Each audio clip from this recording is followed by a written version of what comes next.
Hello guys, welcome back to my channel. Guys, this is Manjeet and आज के video में हम बात करने जा रहे हैं हमारे रोग निदान व्याधि सीरीज के नेक्स्ट व्याधि दैट इज द पांडु रोग के बारे में, जिसमें हम लोग बात करेंगे पांडु रोग की निरुक्ति, पांडु रोग की व्याख्या के बारे में, पांडु रोग के हेतु, उसके संप्राप्ति, संप्राप्ति चक्र, संप्राप्ति घटक, साथ ही साथ उसके भेद के बारे में बात करेंगे, भेदानुसार उसके लक्षण और जो भी साध्य असाध्यत्व है इस व्याधि की, उन सभी चीजों के बाद में बात करेंगे जो कि हमारे according to the NCERT syllabus बताए गए हैं।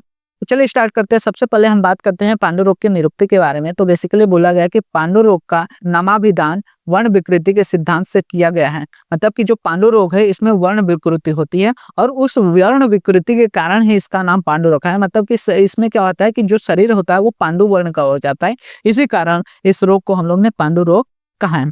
बोला गया कि इस रोग में त्वचा का वर्ण केतकी के फूल के बुट्टे के भीतरी भाग जैसा हो, फीका और निस्तेज हो जाता है। मतलब कि जो पांडु रोग है इसमें क्या होता है कि जो हमारा शरीर का त्वचा रहता है, जो रोगी के शरीर का त्वचा रहता है, वो केतकी के फूल के भीतरी भाग में जो फीका और निस्तेज रंग का पार्ट रहता है उसके समान हो जाता है। इसी कारण से इसको पांडु रोग कहते हैं। पांडु के व्याख्या की अगर हम बात करें कि पांडु रोग की व्याख्या क्या है, तो पांडु के वातादि प्रकारानुसार कृष्ण आदि वर्ण उत्पन्न होते हैं। मतलब कि पांडु के जब हम प्रकार पढ़ेंगे तो उसमें वात आदि जो प्रकार बताए गए उसके अनुसार हर एक प्रकार में उसका वर्ण अलग अलग देखने को मिलता है। लेकिन फिर भी जो पांडु भाव रहता है दैट इज श्वेत वर्णता रहती है, वो अधिक प्रमाण में होने के कारण इसे पांडु रोग कहते हैं। मतलब कि वातज हो, पित्तज या कफज हो, सभी में इसमें वर्णता भिन्नता तो रहती है, लेकिन फिर भी इसमें जो श्वेत वर्णता होती है या फिर पांडु वर्णता होती है वो अधिक प्रमाण में होने के कारण ही इस व्याधि को हम लोग पांडु रोग कहते हैं। अब आगे बात करेंगे इसके प्रकार के बारे में। तो बेसिकली बोला गया है पांडु रोगा स्नुता पंच वात पित्त कफस्त्रय चतुर्था सन्निपाते न पंचमो भक्षणान। तो मतलब कि जो चरक है उन्होंने जो पांडु रोग है उसके 5 प्रकार बताए हैं। पहले उन्होंने दोषों के अनुसार 3 प्रकार बताए, वातज, पित्तज और कफस। उसके बाद चौथा बताया उन्होंने सन्निपातज और 5वां बोला उन्हें भक्षणान मत। भक्षणान मतलब मृद भक्षण, मतलब कि जो मिट्टी खाने की वजह से पांडु रोग उत्पन्न होता है उसको मृद भक्षण जन पांडु रोग कहते हैं। तो इसमें वातज, पित्तज, कफज, सन्निपातज और मृद भक्षण ये 5 प्रकार चरक ने कहे हैं। वहीं पर सुश्रुत ने सिर्फ 4 प्रकार के पांडु रोग का वर्णन किया है, जिसमें उन्होंने वातज, पित्तज, कफज और सन्निपातज इन पांडु रोगों का वर्णन किया है।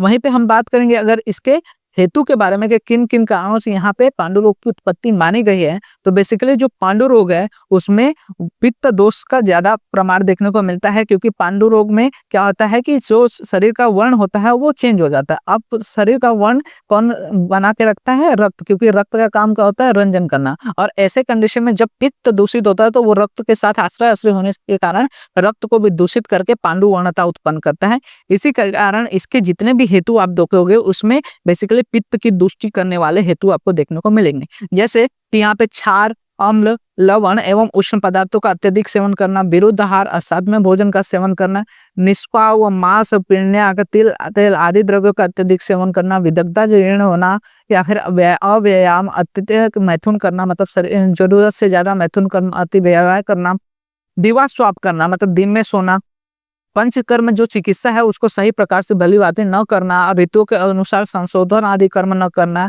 या फिर ऋतुचर्या का युक्त तरह से पालन न करना, अधार्मिक वेगों को रोकना और काम, शोक, चिंता, भय, क्रोध आदि मानसिक विकारों से ग्रस्त रहना। तो ये ज्यादातर आप जो यहाँ पे कारण देखोगे इसमें या तो पित्त विकार के कारण है या तो वात विकार के, तो इन दोनों के कारण ही यहाँ पे क्या होता है पांडु रोग की उत्पत्ति मानी गई है। वहीं पे बात करेंगे इसके पूर्व रूप की कि पांडु रोग में क्या क्या पूर्व रूप हमें देखने को मिल सकता है, कि पांडु रोग उत्पन्न होने से पहले वहां पे क्या क्या लक्षण दिखते हैं। तो सबसे पहले यहाँ पे बोला गया है कि त्वक स्फोटन, मतलब त्वक का विदारण होना, त्वक जो होते हैं एकदम रुक्षा हो जाते हैं, रुक्ष होने के कारण वहां पे दरारें आ जाती है त्वचा में। इसके अतिरिक्त बोला गया कि अधिक प्रमाण में स्टीवन, मतलब बार बार थूकने की प्रवृत्ति होती है, बार बार लालात प्रक्षेप होता है। इसके अतिरिक्त मृतिका भक्षण, मतलब कि वहां पे आपको हिस्ट्री मिलेगी कि वो बहुत समय से क्या कर रहा है, मिट्टी का सेवन कर रहा है। अच्छी कूट में शोथ, मतलब आंखों के चारों तरफ क्या होता है, शोथ उत्पन्न हो जाता है। और मल मूत्र नेत्र आदि जो होते हैं वो पित्तता उत्पन्न हो जाता है। ठीक है, मल मूत्र नेत्र आदि जो नेत्र है उसके स्क्लेरा में मल मूत्र हो गया वो थोड़ा पीत वर्णीय हो जाते हैं।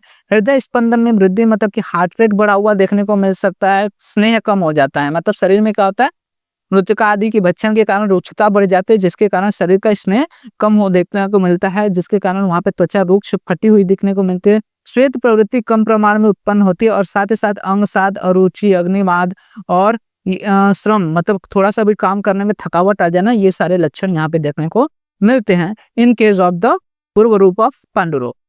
वहीं पे पांडु रोग की संप्राप्ति की बात करके किस प्रकार से टोटल निदान आदि के कारण पांडु रोग उत्पन्न हो रहा है, तो सबसे पहले बोला गया है कि पांडु रोग में हम लोग क्या कर रहे हैं, हेतुओं का सेवन कर रहे हैं। जो ऊपर अलग अलग हेतु देखो, उनके सेवन के कारण क्या हो रहा है कि हृदय में जो साधक पित्त है उसका प्रकोप हो रहा है। ठीक है, हृदय में जो साधक पित्त रहता है उन हेतुओं के कारण उसका प्रकोप हो रहा है। ये जो साधक पित्त है वो बलवान वायु के द्वारा जो हृदय के 10 धमनियां हैं उसमें सार्वदैहिक संचरण करते हैं। ठीक है, हृदय से 10 वाहिनी धमनियां जो है जुड़ी रहती है। अब ये बढ़ा हुआ पित्त क्या करता है, वायु के साथ मिलकर पूरे शरीर में क्या करता है, संचरण करता है, फैल जाता है। अब ये जो फैला हुआ पित्त है वो क्या करता है, त्वचा में मांस आदि जो धातु है उसमें स्थान संचय करके, और जो स्थान संचय कर रहा है, जहां पे स्थान संचय कर रहा है या जिस स्थान पे इसकी उत्पत्ति हो रही है वहां के कफ, वात, रक्त, मांस और त्वचा आदि की दुष्टि कर रहा है, और वहां की त्वचा को पांडु वर्ण, हरित या फिर हरित वर्ण या फिर विविध प्रकार के वर्ण का उत्पन्न करके यहाँ पे पांडु रोग की उत्पत्ति को करता है। वहीं पे संप्राप्ति घटक की बात करेंगे कि पांडु रोग में कौन कौन से दोष से आदि के इन्वॉल्वमेंट रहता है, तो इसमें पित्त प्रधान रहता है लेकिन त्रिदोषज भी आते हैं। ठीक है, तीनों दोष यहाँ पे पाए जाते हैं। जैसा कि हम लोग ने देखा थे, साधक पित्त मेनली यहाँ पे दूषित हो रहा है, लेकिन उसको ले जाने का काम वात कर रहा है जो कि बढ़ा हुआ वात है, और वो जाके वहां पे त्वचा आदि में कफ को भी दूषित कर रहा है। मतलब तीनों दोष यहाँ पे दूषित हो रहे हैं। उसके अलावा दूसरे की बात करें तो रस, रक्त, मांस, मेद, ओज बाद में सभी धातुएं क्या होते हैं, दूषित हो जाती है। अग्नि में बेसिकली जो जाठराग्नि है वो मंद देखने को मिलती है। इसके अलावा जो धात्वाग्नि है, कौन कौन सी धात्वाग्नि, विशेषकर रसाग्नि और रक्ताग्नि, ये भी मंद रहती है। आम की स्थिति की बात करें तो आम की उत्पत्ति देखने को मिलती है, क्योंकि यहाँ पे क्या हो रहा है, आमाशय और रक्त धातु के स्तर पे आम की उत्पत्ति होती है, क्योंकि इनके जो अग्नि है वो मंद है। और साथ ही साथ रस्व, रक्तवा, स्रोतस की दृष्टि होती है, संग विमार्गमन होता है। और ये क्या हो रहा है, जो साधक पित्त है वो क्या हो रहा है, पूरे शरीर में फैलने के कारण सर्व शरीर और धातु और इंद्रिय में इनका अधिष्ठान होता है, और ये चिरकार्य होता है, मतलब क्रॉनिक डिसऑर्डर होता है, तुरंत नहीं होता, इसमें टाइम लगता है। इसके अलावा इसके लक्षण की बात करेंगे, सामान्य लक्षण की क्या क्या सामान्य लक्षण हमें पांडु के रोग में देखने को मिलता है, पांडु के रोगी में देखने को मिलता है। तो इसमें सबसे पहले आता है कर्ण स्वेद। कर्ण स्वेद मतलब उसको कोई भी आवाज साय साय सुनाई देते रहता है लगातार कान में। दूसरा आता है यहाँ पे मंदार अग्नि करने के कारण यहाँ पे अरुचि देखने को मिलता है, शरीर में दुर्बलता रहती है, शरीर में शिथिलता देखने को मिल सकती है, पूरा शरीर एकदम शिथिल हो जाता है, मांस आदि धातु शिथिल हो जाते हैं, अंग साध रहेगा, थोड़ा भी काम करेगा तो शरीर में दर्द, थकावट आदि लगा रहेगा, अंग में गौरवता रहेगी, श्रम होगा, मतलब थोड़ा सा भी काम करेगा तो थकावट महसूस हो जाएगी, भ्रम हो जाएगा, पित्त वृद्धि के कारण और रक्त क्षय के कारण यहाँ पे भय उत्पन्न होता है, श्वास मतलब कि थोड़ा सा भी कार्य करेगा तो तुरंत सांस फूलने लगेगी, शरीर को जोर से मसल दिया गया हो ऐसा लगेगा, अंग मर्द होगा पूरे शरीर में, अच्छी कुट जो रहेगा उसका वहां पे पूरा शोथ उत्पन्न हो जाता है, रोम की हानि देखने को मिलेगी, प्रभा की हानि देखने को मिलेगी, क्योंकि शरीर में जो क्लेद है या फिर जो स्नेह है वो कम हो रहा है, रस क्षय हो रहा है, जिसके कारण रोम गिरने लगते हैं, रोम पतन होता है, प्रभा में हानि देखने को मिलता है। साथ ही साथ कोपन, बार बार छोटी छोटी बातों पर वो गुस्सा करने लगता है, चिड़चिड़ापन आ जाता है, शिशिर द्वेष मतलब ठंडी चीजों से वो द्वेष करने लगता है। उसके बाद बहुत ज्यादा नींद आती है, स्टीवन अधिक होता है, थूकने की प्रवृत्ति बार बार देखने को मिलती है। रस क्षय के कारण रोगी अल्प प्रमाण में बोलता है, क्योंकि रस क्षय हुआ होता है शरीर का बल क्षीण हो जाता है, जिसके कारण रोगी ज्यादा बोलने की प्रवृत्ति नहीं रखता। उसके अलावा आरोहण मतलब थोड़ा सा भी ऊंचाई चढ़ने में उसका कटी, उरु तथा पैरों में बहुत ज्यादा वेदना स्टार्ट हो जाते हैं। तो ये सभी लक्षण हमें देखने को मिलते हैं विदिन द पांडु रोग। वहीं पे प्रकारानुसार अगर हम लक्षण की बात करें तो सबसे पहले आता है वातज पांडु। वातज पांडु में मंदाग्नि के कारण मुख में विरसता उत्पन्न होती है, मतलब आज से वैरस से देखने को मिलता है। फिर उसके कारण जो भी स्थान है वहां पे वर्ण जो रहेगा श्याव या फिर अरुण वर्ण हो जाता है, काला वर्ण देखने को मिलता है। और वात के कारण यहाँ पे भेदनवत तो या फिर तोदवत वेदना उत्पन्न होती है, अंग मर्द होता है, बल हानि, कंप, ये सभी देखने को मिलता है।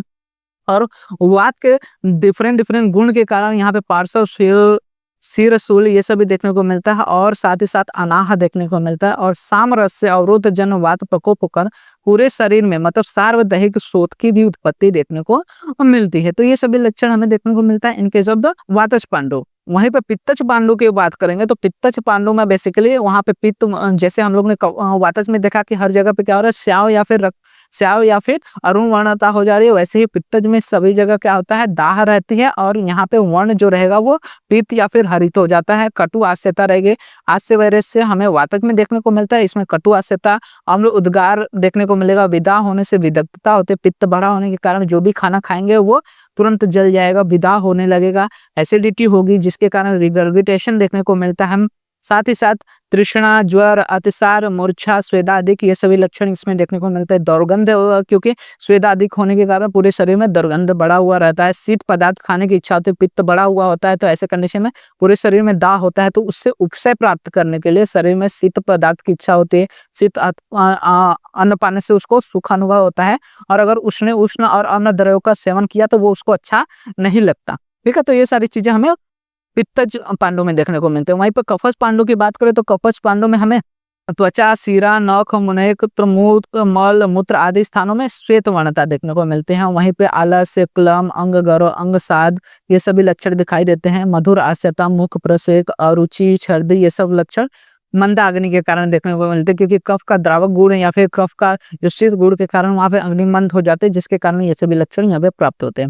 उसके अलावा इसमें प्रकोप के कारण कटु उष्ण पदार्थों की सेवन की इच्छा होती है, क्योंकि शरीर में क्या हो रहा है, गुरुता हुई है, तो कटु उष्ण पदार्थ जो लघु पदार्थ होते हैं उसकी इच्छा बढ़ जाती है। और साथ ही साथ काश, श्वास, स्वरग्रह, वाक ग्रह, सार्वदैहिक शोथ, मूर्छा, भ्रम ये सभी लक्षण देखने को मिलते हैं। वहीं पे त्रिदोषज पांडु की बात करें तो त्रिदोषज पांडु में तीनों दोषों के सम्मिश्र लक्षण उत्पन्न होते हैं, मतलब कि तीनों दोष जो हम लोग ने वातज, पित्तज और कफज पांडु में जो लक्षण पड़े वो सभी लक्षण सम्मिश्र हमें किसमें, त्रिदोषज पांडु में देखने को मिलते हैं। इसके बाद जो पांचवा पांडु प्रकार है वो हमारे लिए बहुत इंपॉर्टेंट हो जाता है, क्योंकि बीएमएस में मोस्टली क्या करते हैं 5 मार्क्स के लिए सिर्फ यही पांडु का प्रकार पूछा जा सकता है कि मृद भक्षण जन पांडु के बारे में विवेचन कीजिए, उसके बारे में बताइए। तो इसमें क्या करना रहता है कि सबसे पहले आप पांडु क्या होता है वो लिखोगे, फिर पांडु के प्रकार आदि के बारे में लिखोगे। उसके संप्राप्ति में सबसे पहले हम लोग इसका जो मृत भक्षण जन पूछा उसके हेतु में लिखेंगे कि बहुत समय तक क्या कर रहे हैं, लंबे समय तक मृतिका का भक्षण मतलब मिट्टी खाने के कारण यहाँ पे मृद भक्षण जन पांडु रोग की उत्पत्ति होते हैं। वहीं पर संप्राप्ति में बेसिकली बात करेंगे कि जिस प्रकार के गुण वाले और रस वाले मिट्टी का सेवन होता है उसी के प्रकार वातावरण जो दोष है वो शरीर में प्रकोपित होता है। ठीक है, अगर मिट्टी कसाय रस की रहेगी तो उससे वात दोष प्रकोपित होगा, मिट्टी मधुर रस की है तो उससे कफ, और अगर मिट्टी उष्ण या फिर अम्ल रस या गुड़ वाली होगी तो वहां पे पित्त दोष का प्रकोप होगा। अब मिट्टी खा रहे तो मिट्टी कैसे होती है, हाइड्रोस्कोपिक होती है, वो क्या करेगी, वो जो जल रहेगा या फिर जो शरीर में क्लेद रहेगा उसको सोख लेगी, तो इसके कारण मिट्टी के रुच भाव से क्या होता है, शरीर में रुक्षता आ जाती है। और साथ ही साथ जो अपक्व मृत का है, अब मिट्टी खा रहे तो वो मिट्टी अच्छे से मेटाबोलाइज नहीं होगी, पकेगी नहीं, तो ये क्या करेगी, स्रोतों में जाके अवरोध उत्पन्न करती है। इस कारण धातुओं का पोषण नहीं हो पाता और शरीर का बल कम होने लगता है। सबसे पहले क्या होगा, बल कम होगा, बल कम होने के साथ साथ ओज और तेज की भी हानि होगा, जिससे अग्नि, बल, वर्ण आदि का नाश करने वाला मृद भक्षण जन पांडु रोग की उत्पत्ति यहाँ पे देखने को मिलती है। मतलब कि मिट्टी खा रहे हैं, कौन सी मिट्टी खा रहे हैं उसके अनुसार दोषों का प्रकोप होगा। साथ ही साथ मिट्टी के रुक्ष गुण से वहां पे क्या होगा, सही से जो पोषण है वो नहीं होगा, जिससे बल हानि होगा, ओज हानि होगा, तेज हानि होगा। साथ ही साथ मिट्टी का पाचन अच्छे से न होने के कारण वो अवरोध उत्पन्न करेगा, और इन सभी कारणों के कारण यहाँ पे मृदा भक्षण जन पांडु रोग की उत्पत्ति देखने को मिलती है। अब इसमें लक्षण की बात करें तो बेसिकली बोला गया कि अक्षिकूट, गंड, पाद, नाभि, नेट आदि स्थानों में शोथ उत्पन्न होता है। ठीक है, जो भी स्थान बताया गया हर स्थान में क्या देखने को मिलता है, शोथ देखने को मिलता है। उसके अलावा उदर में कृमि प्रादुर्भाव होने लगता है। मृत का जो हम लोग खा रहे हैं उसमें ऑफकोर्स बहुत सारे निमेटोड्स रहेंगे, तो उसके कारण शरीर में क्या होता है, तो कृमि का प्रादुर्भाव होने लगता है और रक्त और कफ के साथ द्रवमल की प्रवृत्ति होती है। ठीक है, अतिसार होता है, साथ ही साथ उसके साथ हमें रक्त और कफ की भी प्रवृत्ति देखने को मिलती है। वहीं पे इसके उपद्रव की बात करेंगे तो तृष्णा, छर्दी, ज्वर, शिरशूल, अग्निसाद, शोथ, वाक हानि, मूर्छा, क्लम, हृदय और पीड़ा, अतिसार, अरुचि, कास, दाह, अविपाक, स्वरभेद ये सभी पांडु के व्याधि के उपद्रव देखने को मिलते हैं। और साध्य असाध्य में जितने भी एक दोषित पांडु है वो सभी साध्य होते हैं, लेकिन जो सन्निपातज हो गया, चीरकारी बहुत ज्यादा क्रॉनिक हो गया, या फिर जो खरीभूत सार्वदेहिक जो शोथ युक्त पांडु रोग है या फिर उपद्रव युक्त पांडु रोग है वो सभी कैसे होते हैं, असाध्य होते, इनकी चिकित्सा सुलभ नहीं होती। तो ये सारी चीजें हमें देखने को मिलती है विद इन द होल पांडु रोग। तो पांडु रोग में आपको क्या क्या चीजें याद रखना है, सबसे पहले 5 मार्क्स का जो क्वेश्चन आपको बेसिकली ज्यादा से ज्यादा चांसेस से पूछ सकते हैं कि मृतिका भक्षण जन पांडु के बारे में बताइए। और दूसरा क्वेश्चन एमसीक्यू पर्पस आपको पूछा जा सकता है कि पांडु रोग के कितने प्रकार चरक ने बताया है, कितने सुश्रुत ने बताया, तो ये सारी चीजें आपको पूछी जा सकती है। तो होप आपको सारी चीजें रिलेटेड टू द पांडु रोग क्लियर हो गई होंगे। अगर कोई डाउट रहता है तो आप कमेंट सेक्शन में मेंशन कर सकते हैं, मैं ट्राई करूंगा कि फर्दर वीडियोस में उसको और अच्छे से समझा सकूं साथ ही साथ चैनल को सब्सक्राइब जरूर कर लीजिएगा, क्योंकि इसी तरह से और व्याधि से related BMS first, second, third professional year related जो भी टॉपिक्स है उसके रिलेटेड वीडियोस इस चैनल पे अपलोड होते रहेंगे। एंड वीडियो अच्छा लगा हो तो वीडियो लाइक एंड शेयर जरूर कीजिएगा, जिससे ज़्यादा से ज़्यादा लोग इस वीडियो का फायदा ले सकें। और आप हमारे इंस्टाग्राम एंड टेलीग्राम हैंडल्स को भी फॉलो कर सकते हैं, जहाँ पे आपको वीडियो से रिलेटेड, नोट्स से रिलेटेड, साथ ही साथ बीएमएस रिलेटेड अपडेट्स प्रोवाइड हो जाते हैं, जिनका लिंक आपको वीडियो के डिस्क्रिप्शन में अवेलेबल हो जाएगा।